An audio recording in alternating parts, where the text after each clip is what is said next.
Rich Dad, Poor Dad is a personal finance classic that presents a narrative based on the author's upbringing with two father figures who held vastly different views on money. The book outlines a divergence in mindset between the poor and middle class, who are taught to work for money, and the rich, who learn how to have money work for them. The author, Robert Kiyosaki, contrasts his biological father, whom he refers to as his poor dad, with the father of his best friend Mike, whom he calls his rich dad. The poor dad was a highly educated government official who believed in job security, climbing the corporate ladder, and relying on the government for retirement. Conversely, the rich dad was a high school dropout who became a wealthy entrepreneur by building assets, investing, and understanding the mechanics of money. This duality offered the author a choice between two distinct paths: the conventional route of studying hard to get a safe job, or the path of financial education and independence. The first major lesson imparted by the rich dad is that the poor and middle class work for money, driven by the twin emotions of fear and desire. Fear of not having enough money compels people to work hard at a job, and once they receive a paycheck, desire or greed leads them to spend it on liabilities. This cycle creates what is described as the rat race, where individuals are trapped in a loop of getting up, going to work, and paying bills, only to repeat the process indefinitely. The author emphasizes that more money rarely solves this problem because increased income typically leads to increased spending. Instead of letting these emotions dictate their lives, the rich use their money to generate more money, effectively escaping the trap of trading time for dollars. A fundamental concept in the book is the definition of an asset versus liability, which serves as the core of financial literacy. The author argues that schools fail to teach students about money, leading to a society that is financially illiterate despite being professionally educated.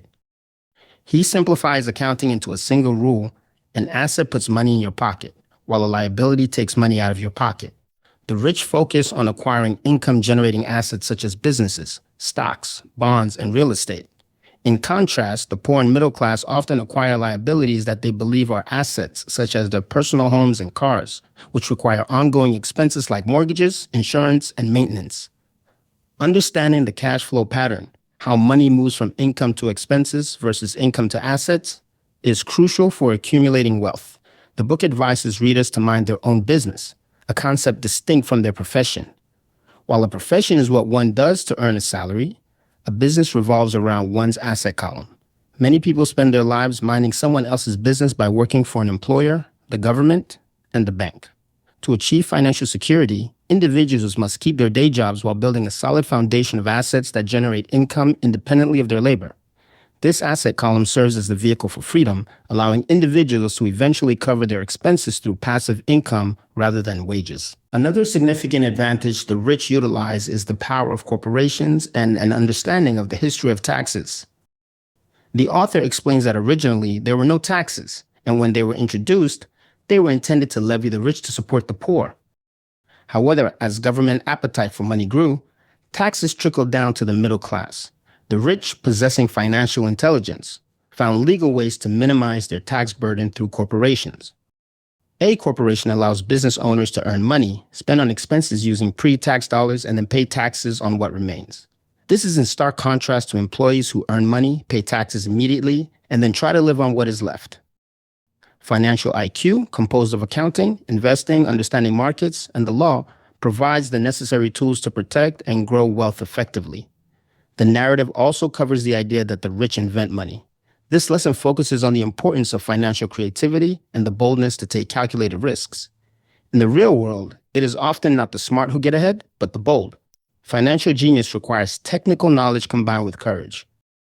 The author illustrates this with examples of real estate investments, where he created substantial value and cash flow from small amounts of money during depressed markets. By training the mind to see opportunities that others miss, raising capital, and organizing smart people, individuals can create wealth seemingly out of nothing. This stands in opposition to the conventional advice of working hard and saving, which is often slow and inefficient due to taxes and inflation. Crucial piece of advice is to work to learn, not just to earn. The author critiques the tendency toward overspecialization in the workforce, noting that highly specialized professionals often become dependent on their industry and vulnerable to changes.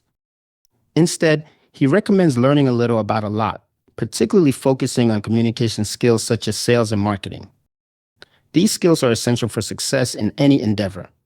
The book highlights that many talented people struggle financially simply because they lack the ability to sell their services or products effectively. Overcoming the fear of rejection and learning to lead people are identified as key management skills that complement technical aptitude. Even with financial literacy, the author notes that obstacles such as fear, cynicism, laziness, bad habits, and arrogance can hinder progress. The fear of losing money is universal, but the difference lies in how one handles that fear. Winners are inspired by failure, whereas losers are defeated by it. Cynicism, often manifesting as self-doubt or listening to Chicken Littles, who predict doom, can paralyze investors. Laziness often disguises itself as busyness, where people stay occupied to avoid facing important financial matters. To overcome this, one must cultivate a little greed or desire for a better life. Bad habits, such as paying oneself last, keep people poor. Developing the discipline to pay oneself first forces one to become financially stronger. Arrogance serves as a mask for ignorance, and the remedy is to educate oneself or find an expert. To embark on the path to financial freedom, the book offers several steps to awaken financial genius. These include finding a deep emotional reason or purpose that transcends reality, making daily choices about time and money, and choosing friends carefully to learn from them rather than following the crowd. It emphasizes mastering a formula for making money and then learning new ones, paying oneself first to build self-discipline, and paying brokers well for their information and services.